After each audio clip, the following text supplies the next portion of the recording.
Bismillahirrahmanirrahim. Assalamualaikum warahmatullahi wabarakatuh. The Power of Sick.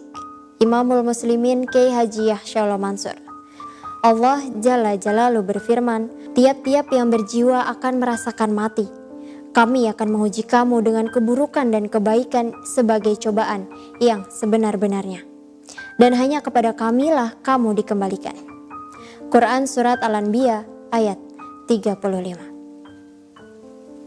Ikhwan akhwat, Ibnu Jarir menulis dalam tafsirnya, sahabat Ibnu Abbas radhiyallahu anhu menafsirkan ayat ini dengan pernyataan, kami Allah akan menguji kalian dengan kesulitan dan kesenangan, kesehatan dan penyakit, kekayaan dan kekafiran, halal dan haram, ketaatan dan kemaksiatan, petunjuk dan juga kesesatan.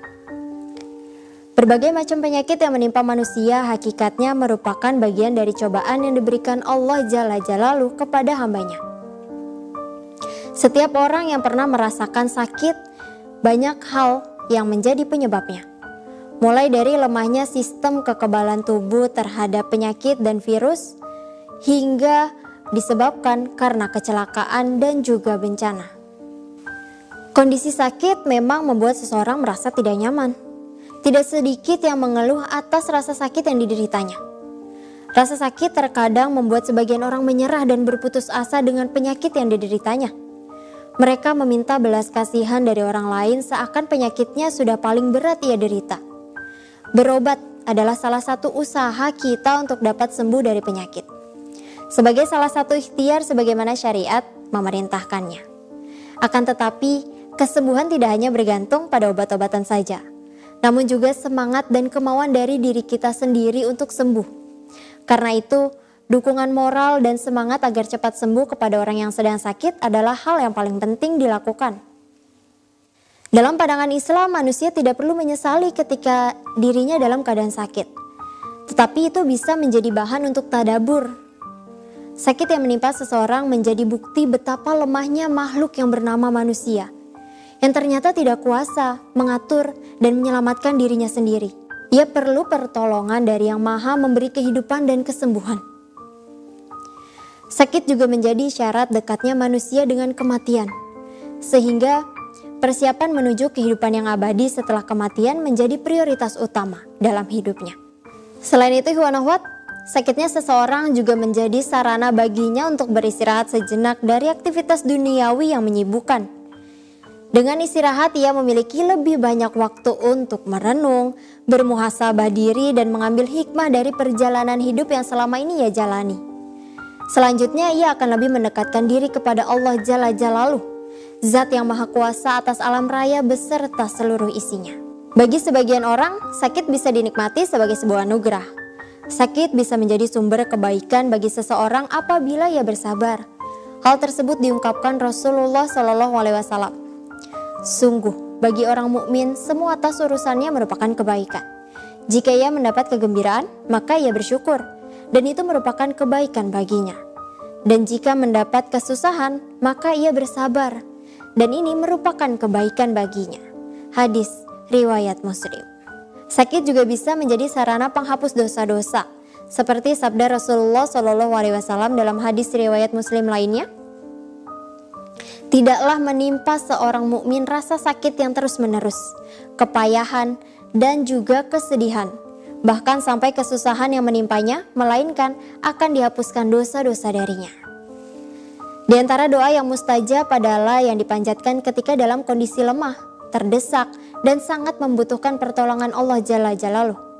Karena itu, doa mereka lebih mustajab dibandingkan doa mereka yang sehat dan lapang. Imam Nawawi rahimahullah dalam kitabnya Al-Azkar mengutip hadis dari Umar ibnu Khattab radhiyallahu anhu. Rasulullah SAW bersabda, bila kamu mengunjungi orang sakit, mintalah ia untuk mendoakanmu, karena sesungguhnya doa mereka sama dengan doa malaikat. Hadis riwayat Ibnu Majah. Seseorang yang sedang sakit hendaknya tetap bersemangat dan tidak kehilangan energi. Jika melihat sejarah, orang-orang besar melakukan pekerjaan mereka dengan hebat dan fenomenal ketika dalam kondisi sakit. Lihatlah bagaimana Rasulullah SAW saat sakit. Beliau mempersiapkan pasukan melawan Romawi yang dipimpin oleh Usama bin Zaid radhiyallahu anhu. Sayyidina Umar bin Khattab radhiyallahu anhu membentuk majelis syuro ketika beliau dalam kondisi sakit dan kepayahan. Kemudian ada sahabat Sa'ad bin Abi Waqqas radhiyallahu anhu.